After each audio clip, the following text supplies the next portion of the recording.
Hello guys! What's up? It's me again, si Mima Alicia nyo at nagbabalik ulit para sa ating panibagong video. Ito na nga guys.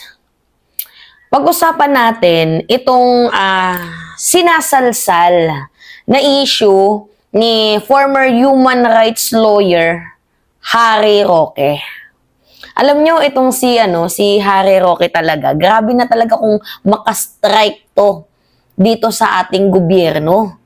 Talagang halos kada araw, linggo, or buwan-buwan, laging merong ipinupukol na issue.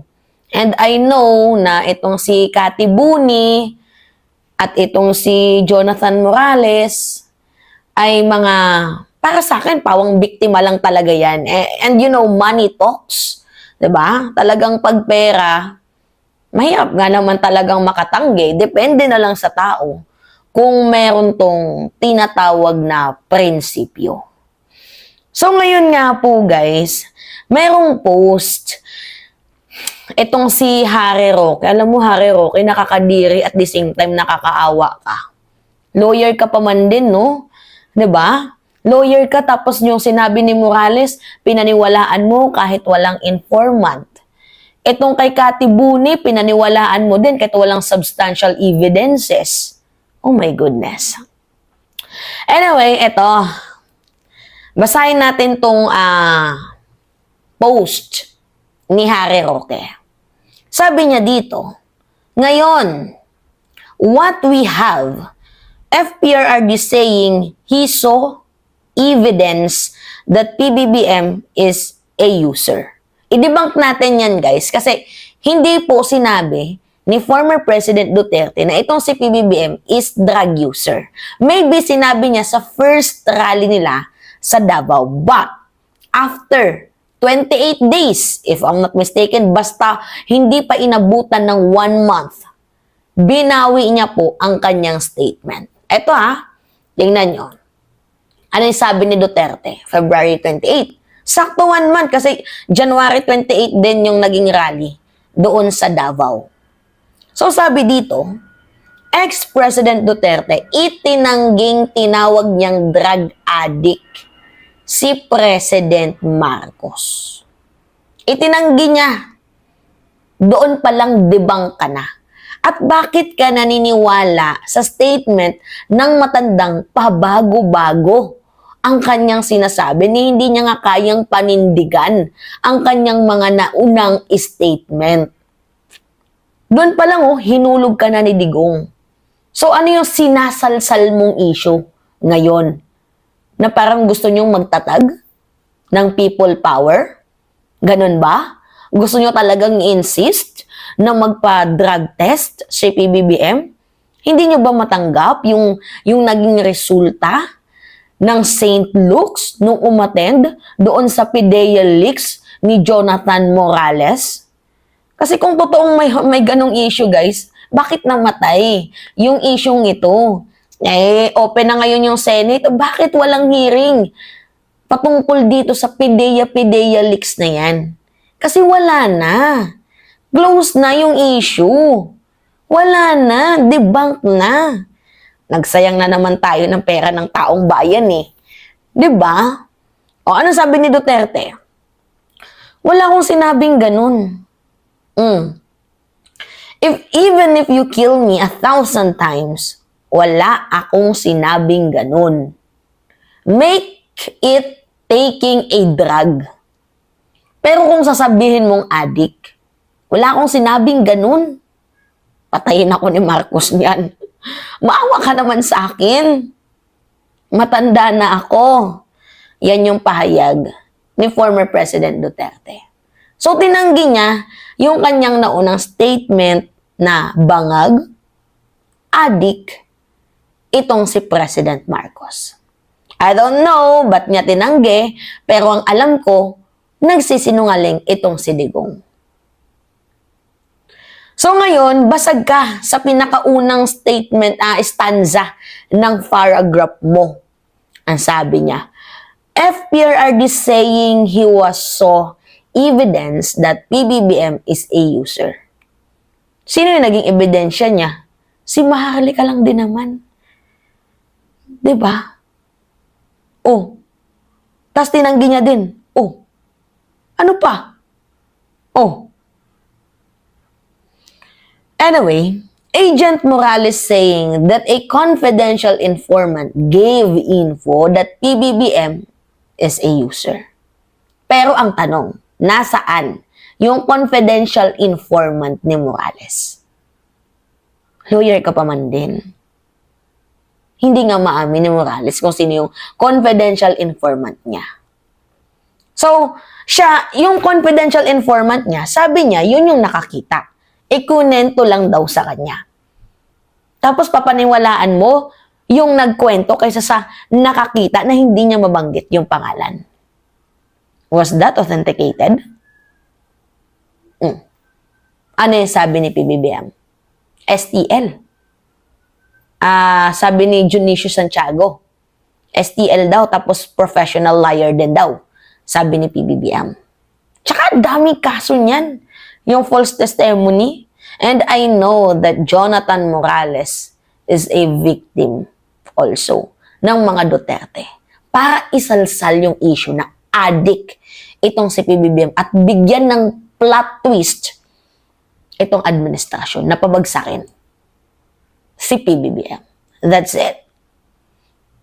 Right? Second, continue. Sabi dito, Nikki Cosesting saying that in their circle, it was widely known that PBBM is a user. Yan yung sabi ni Nikki Cosesting. A pulveronic video authenticated by Deepware showing a man with a close resemblance to PBBM sniffing a powder white substance. Guys, hindi ko na ma-search kasi syempre tawag dito, hindi tayo naka-laptop today. Cellphone lang yung gamit natin. Pero, i-search nyo sa Deepware. I-paste nyo yung video ni President Marcos at yung lalabas doon, suspicious. So, how can you say na authenticated ng Deepware yung video na yun? My goodness. My goodness. Lawyer ka pa man din. And then, kung totoong man, yung video na yun, ano pa yung inaantay nyo? Diba? Ba't puro lang kayo kuda? Gumawa kayo ng movement.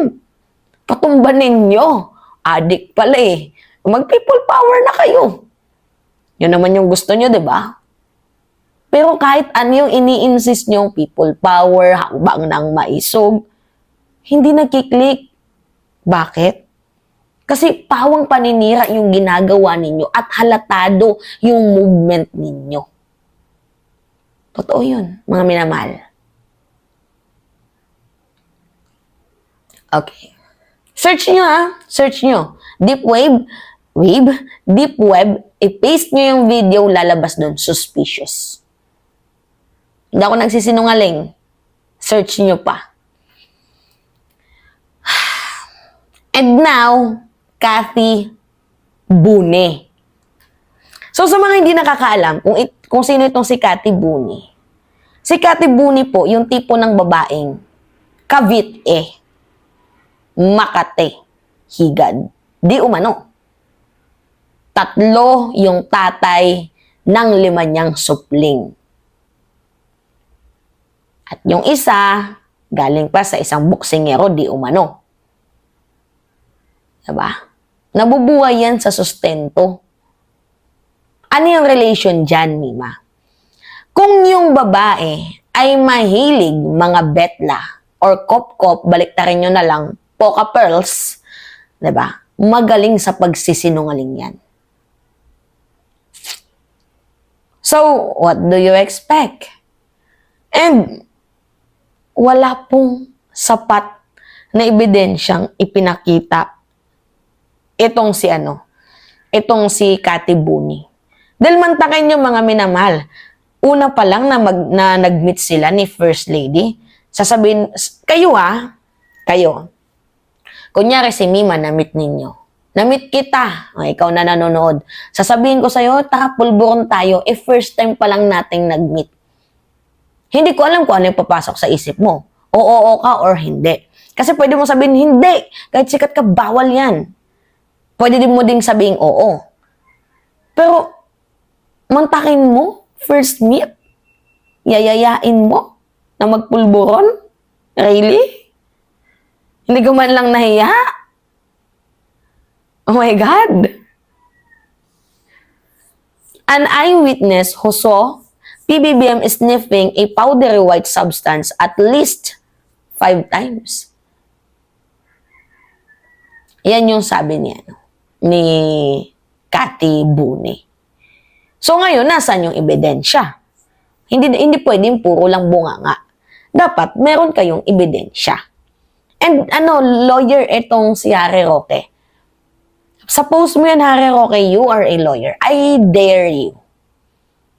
Pumunta ka sa Committee on Justice, sa lower house, mag-file ka ng impeachment kay President Marcos. Kung totoo, itong mga sinasabi ni Cathy Buni. Kasi first-hand information yan eh. Kasi siya daw mismo ang inaya. Siya na mismo first-hand information yun. Ba't di kayo pumunta? Doon sa Committee on Justice, sa lower house, mag-file kayo ng kaso. Mag-file kayo ng impeachment. Ano pa yung inaantay ninyo? Diba? Paano kayo magsasucess yan kung puro lang kayo bunganga? Para lang kayong nangangarap na yumaman, pero ayaw nyong magtrabaho. Parang ganun yun. No offense pero grabe ka akla, ama ka na. Sabi pa dito, with no less than lamb, Liza Araneta Marcos, once offering her some. Ano pang gusto nyo? Kilos na tayo. What does it mean? Kilos na tayo. People power. Really? People power? Ay, nako. Kaya nga sinasabi ko, ano itong sinasalsal na issue ni Harry Roque? Really? Ito na ba yun? Gagamit kayo ng mga tao?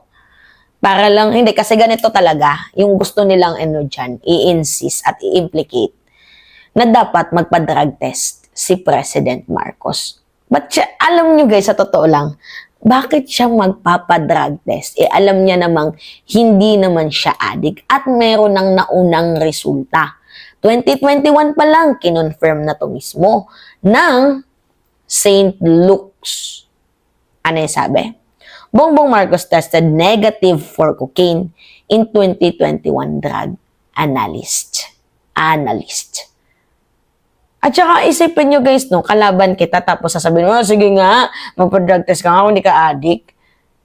Inaano mo ko, in-influence mo ko. Gusto mo kong mapahamak. Gagawin ko yung mga bagay na yan para sa kaaway ko? No. Trabaho na lang ako. Madaming problema ang ating bayan. Inflation, trabaho, yung justice natin. Ang daming problema ng bayang ito. Kakatapos lang natin sa bagyo. Bakit hindi natin unahing tulungan ang bayan?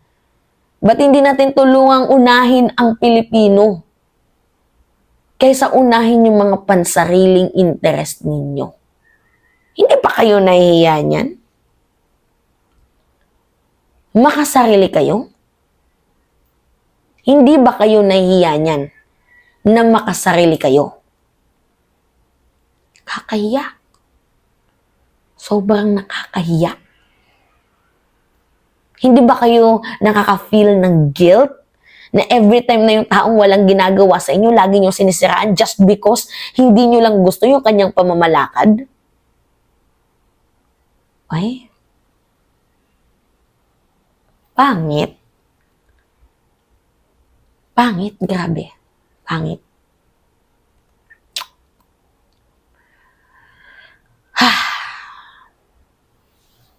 Wala. At the end of the day, yung gusto talaga nilang insist dito is umalis. Itong si PBBM. That's it. Yun lang naman talaga. Ma-impeach kasi ang dami nilang ginawang effort eh. Destabilization, 'di ba? Tawag dito, sa mga high-ranking official, kinausap na nila, retired AFP military, kinausap na nila, pulboronic video, hakbang ng maisug. Ang dami. And sa lahat ng mga naisip nyo, wala man lang nag-succeed. Even the pulboronic video. DICT confirm that it is AI.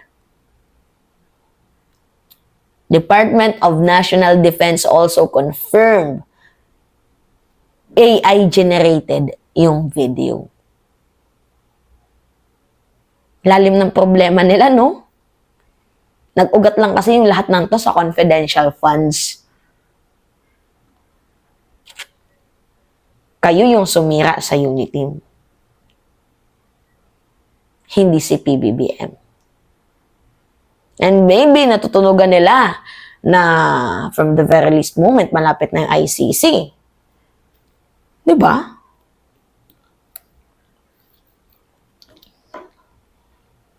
Kaya nagkakaganyan na sila, nagmamaktol na sila. Anyway, choice nila yan. Pagbigyan natin. Choice nila eh. Diba? Anyway, it's me again, si Mima Alicia nyo, at nagbabalik ulit para sa ating panibagong video.